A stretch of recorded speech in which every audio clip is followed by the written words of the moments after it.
Hello and welcome to संपूर्ण उत्तराखंड सामान्य ज्ञान। तो शुरुआत करते हैं पहले चैप्टर से। उत्तर प्रदेश के 13 हिमालयी जिलों को काटकर 9 नवंबर 2000 को भारतीय गणतंत्र के 27वें और हिमालयी राज्यों में 11वें राज्य के रूप में उत्तरांचल राज्य का गठन किया गया। 1 जनवरी 2007 से इसका नाम उत्तराखंड रखा गया। प्रतीक चिन्हों की बात करें तो राज्य चिन्ह गोलाकार मुद्रा में 3 पर्वत चोटियों की श्रृंखला और उसके नीचे गंगा की 4 लहरें दिखाई देती हैं और बीच में स्थित चोटी अन्य दोनों चोटियों से ऊंची है और उसके मध्य में अशोक की लाट का चित्र अंकित है। अशोक की लाट के नीचे मुंडकोपनिषद से लिया गया वाक्य सत्यमेव जयते लिखा गया है। आगे देखते हैं राज्य पुष्प। राज्य पुष्प ब्रह्म कमल मध्य हिमालयी क्षेत्र में 4800 से 6000 मीटर की ऊंचाई पर पाया जाता है। यह एस्टेरेसी कुल का पौधा है। इसका वैज्ञानिक नाम है सोसूरिया अब्वेलेटा। उत्तराखंड में इसकी कुल 24 प्रजातियां तथा पूरे विश्व में इसकी 210 प्रजातियां पाई जाती हैं। उत्तराखंड के फूलों की घाटी, केदारनाथ, शिवलिंग बेस, पिंडारी ग्लेशियर क्षेत्रों में यह पाया जाता है। इसे स्थानीय भाषा में कौल पद्म कहा जाता है। महाभारत के वन पर्व में इसे सौगंधिक पुष्प कहा गया है। इस पौधे की ऊंचाई लगभग 70 से 80 सेंटीमीटर के मध्य होती है तथा जुलाई से सितंबर के माह में ये खिलते हैं। आगे देखते हैं राज्य पक्षी। राज्य पक्षी हिमालय के मयूर के नाम से प्रसिद्ध है। इसके अतिरिक्त यह 2500 मीटर से 5000 मीटर की ऊंचाई वाले घने जंगलों में पाए जाते हैं। इसमें मोनाल तथा डफिया एक ही प्रजाति के पक्षी हैं। मोनाल मादा पक्षी है और डफिया नर पक्षी। इसका वैज्ञानिक नाम है लोफोफोरस इम्पीजेनस। इसके अतिरिक्त इसकी 4 अन्य मुख्य प्रजातियां हैं जिनमें इपेलेस, स्केलेटरी, ल्यूरी तथा ल्यूफोफोरेसेंस शामिल हैं। स्थानीय भाषा में इसे मनियाल या मुनाल भी कहा जाता है। इसकी पूंछ हरी होती है। इसके अतिरिक्त नर के सिंह पर रंगीन कलगी पाई जाती है।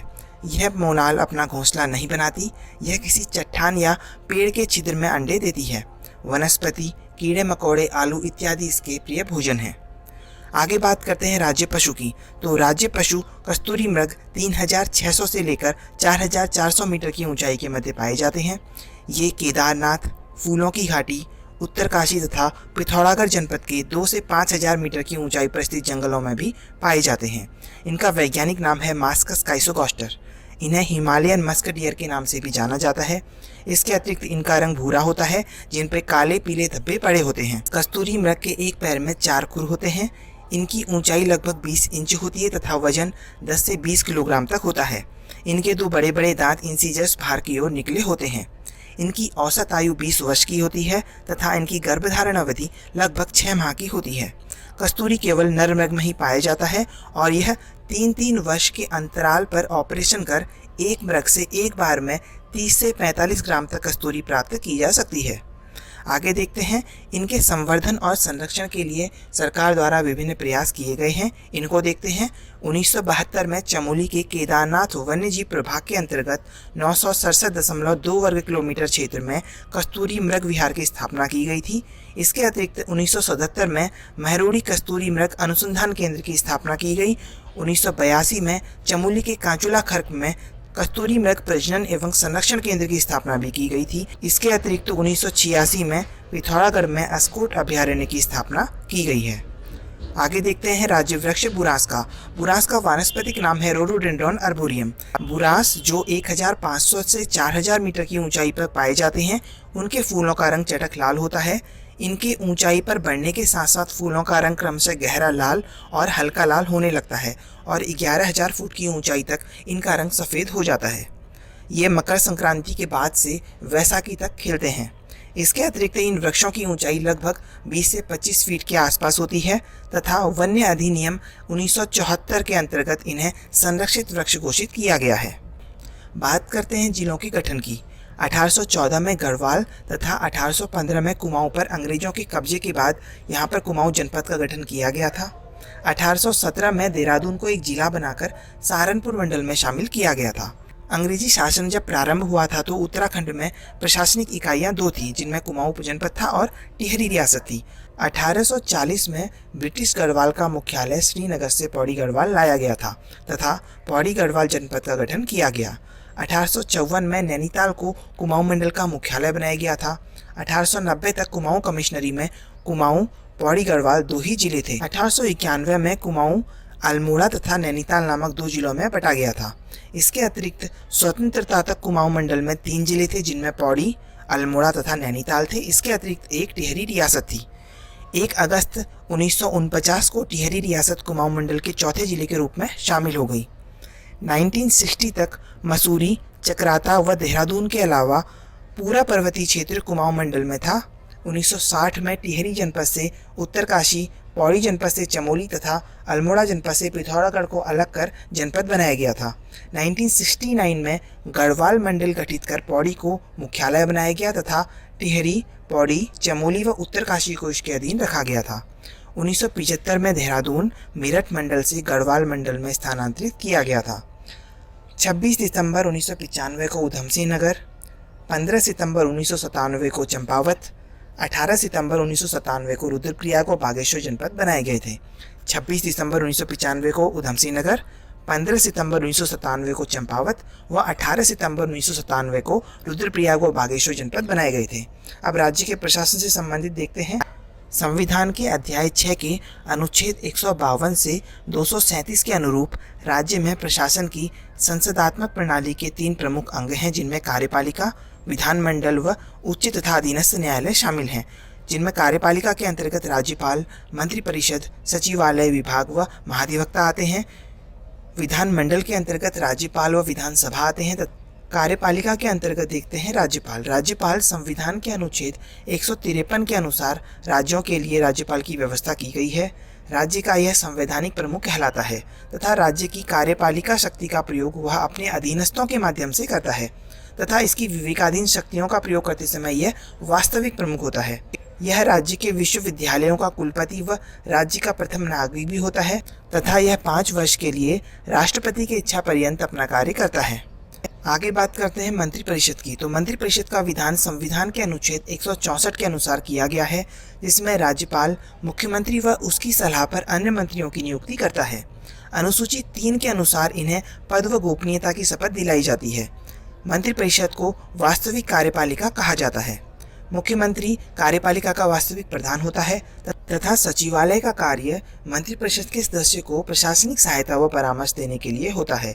सचिवालय के प्रशासनिक अध्यक्ष को मुख्य सचिव कहा जाता है और प्रत्येक विभाग के सचिव को शासन सचिव कहा जाता है। बात करते हैं कार्यकारी विभाग यानी निदेशालय की। तो जिस प्रकार मंत्रिपरिषद व सचिवालय का संबंध नीति निर्माण से होता है, उसी प्रकार कार्यकारी विभाग का संबंध इनके नीति के क्रियान्वयन से होता है। एक शासन सचिव के अंतर्गत कई विभाग होते हैं।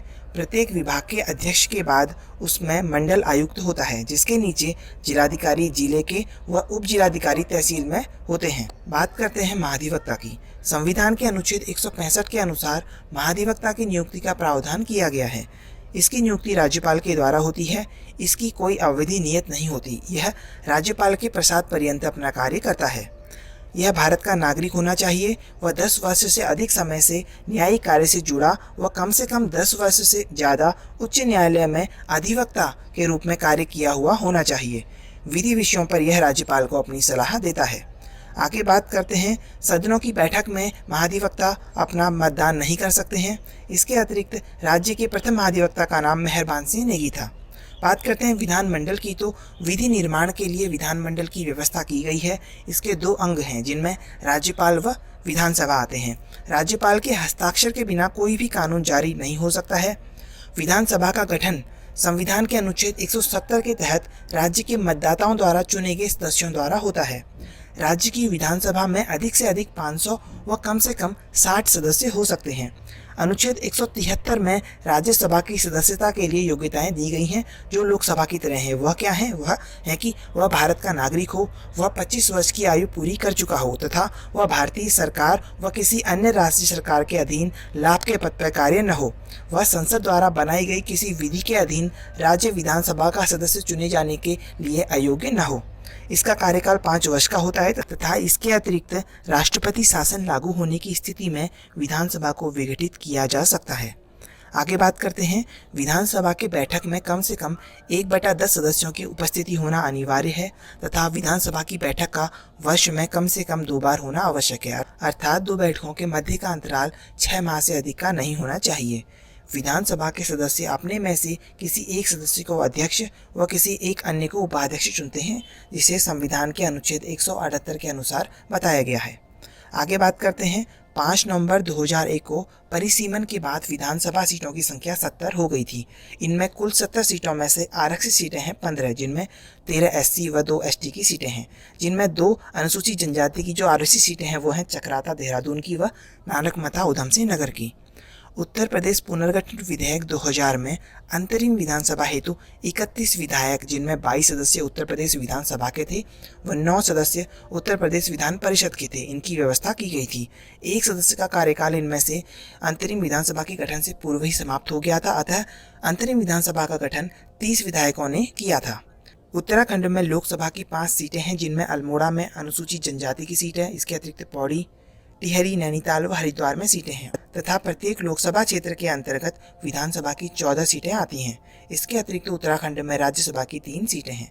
बात करते हैं न्यायपालिका की, तो प्रदेश में संविधान के अनुच्छेद 214 के अंतर्गत एक उच्च न्यायालय व उसके नियंत्रण में अधीनस्थ न्यायालय आते हैं, जिनमें जिला न्यायालय, पारिवारिक न्यायालय, राज्य विधिक सेवा प्राधिकरण एवं विधिक सेवा समितियां आदि शामिल हैं।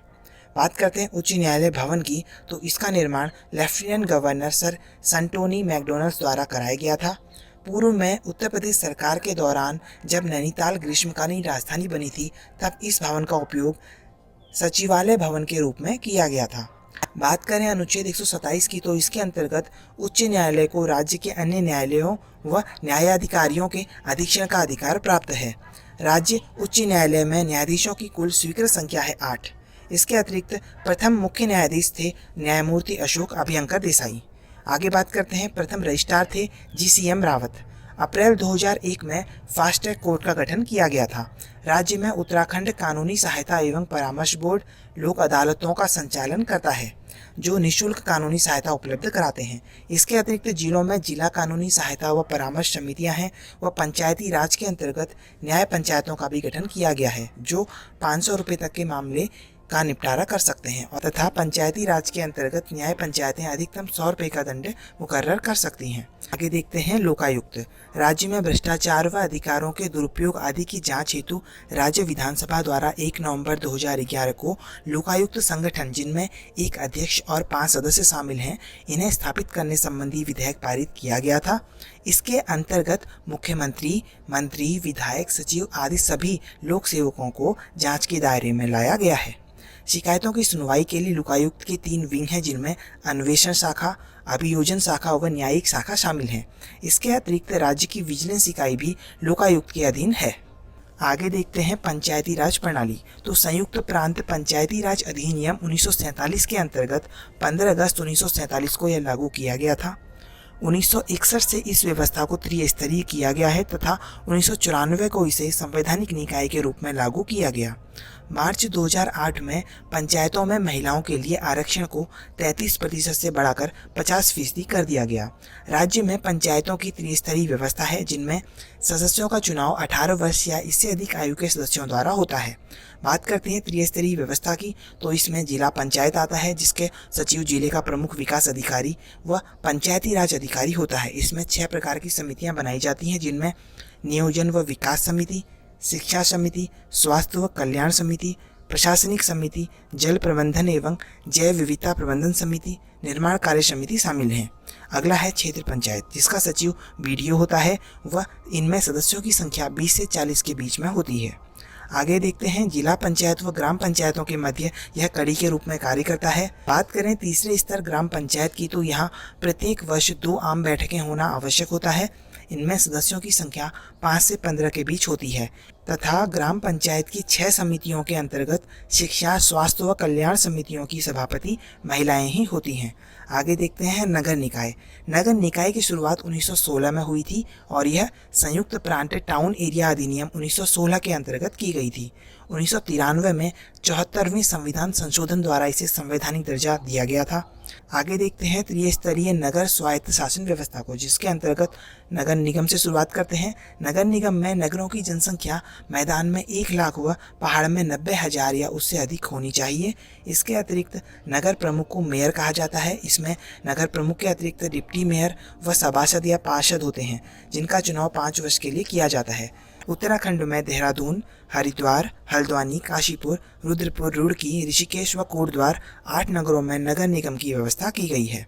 आगे देखते हैं नगर पालिका परिषद। तो नगर पालिका परिषद के लिए नगरों की जनसंख्या मैदान में 50,000 से 1 लाख के मध्य व पहाड़ में 90,000 तक होनी चाहिए। इसमें पालिका अध्यक्ष व सभासद आते हैं, जिनका चुनाव 5 वर्ष के लिए किया जाता है। इसके अतिरिक्त उत्तराखंड में 41 नगर पालिका परिषद हैं। इसके अतिरिक्त बात करते हैं नगर पंचायत की। तो नगर पंचायत के अंतर्गत वे नगर व कस्बे आते हैं जिनकी जनसंख्या 5,000 से 50,000 के मध्य होती है। इसमें नगर पंचायत अध्यक्ष व सभासद होते हैं, जिनका चुनाव 5 वर्ष के लिए किया जाता है। उत्तराखंड में 43 नगर पंचायत हैं। इसमें 3 नगर पंचायत हैं जिनमें बद्रीनाथ, केदारनाथ व गंगोत्री हैं। यहाँ पर चुनाव नहीं होते हैं। यहाँ पर नगर पालिका अध्यक्ष व सभासद मनोनीत किए जाते हैं। So that's all for this video. Thank you.